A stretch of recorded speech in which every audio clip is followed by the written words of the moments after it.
Hi friends, இது ஒரு churidar material. இதில் என்ன பண்ணியிருக்காங்கன்னா, ஃப்ரண்ட்டுக்கு பின்டக்குன்னு சொல்லக்கூடிய டிசைன் பண்ணியிருக்காங்க. அதாவது துணியை மடித்து டேக் பண்ணுறது, இதை பின்டக்குன்னு சொல்லுவாங்க. ஆனால் பேக் போர்ஷன் ப்ளைனாக இருக்குது. இது ரெண்டையும் ஜாயின் பண்ணியிருக்காங்க. இந்த பேக் போர்ஷன் ப்ளைனாக இருக்கிறதுனால அந்த ப்ளைனில் கை வரதுக்காக இந்த மாதிரி கொடுத்துருக்காங்க. இந்த மாதிரி துணியை என்ன பண்ணணும்னா, ஃபஸ்ட்டு நம்ம தையலை பிரித்து இந்த ஃப்ரண்ட்டு தனியாக பேக் தனியாக எடுத்துக்கணும். அப்போ தான் நமக்கு கட் பண்ண ஈஸியாக இருக்கும்.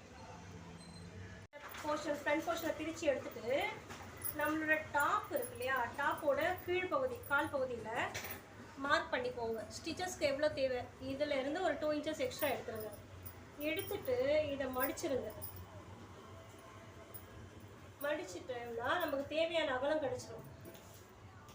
இதுக்கப்புறம் நம்ம ஆல்ரெடி கட் பண்ணி வச்சுருக்க லைனிங்கை இது மேலே போட்டு ட்ராயிங் பண்ணிக்கலாம்.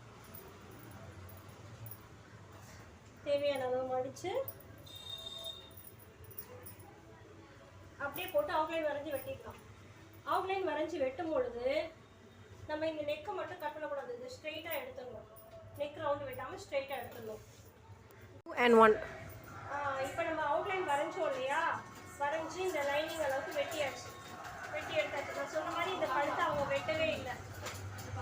இப்போ நம்ம இதை எடுத்து வச்சுட்டு பேக் போர்ஷனையும் இதே மாதிரி வரைஞ்சி வெட்டிக்கணும்.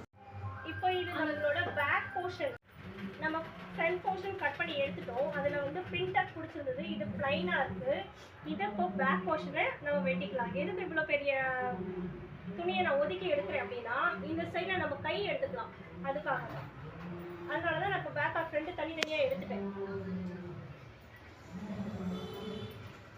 இப்போ நம்மளோட பேக் போர்ஷன் அவுட்லைன் வரைஞ்சி வெட்டிக்கலாம். முதல்ல செய்த மாதிரியே இதையும் அவுட்லைன் வரைஞ்சி வெட்டிடுங்க.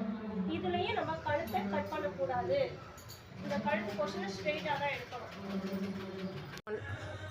இப்போ நம்மளோட பேக் போர்ஷனை இதே மாதிரி வெட்டியாச்சு. பாருங்கள், வெட்டி இதை எடுத்துட்டோம்.